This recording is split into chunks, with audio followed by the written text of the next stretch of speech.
तो चली लोग से हम मुलाकात कराओ तनी। हम हई रिपोर्टर अचानक भयानक हाउ सुपरस्टार दीपक लाल जी सैड सॉन्ग जबरदस्त गाइले आ दियारा में तो आवरी गाइले रहे आई लोग को सुनाओ तनी।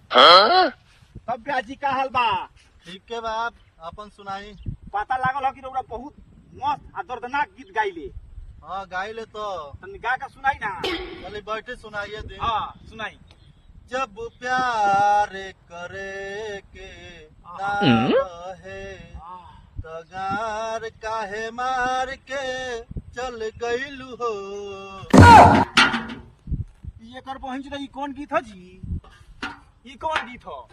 ये तो मेरा सुपर डुपर गीत चलता इंस्टाग्राम पर। रूबा स्टार ना हमारा लार के पार बानी। गीत के तो माई बहन को देनी। जा तारा ऐसा रिपोर्टर ढेर जना आवेला, हमार बार उखाड़ लेवेला तारा ऐसा रिपोर्टर।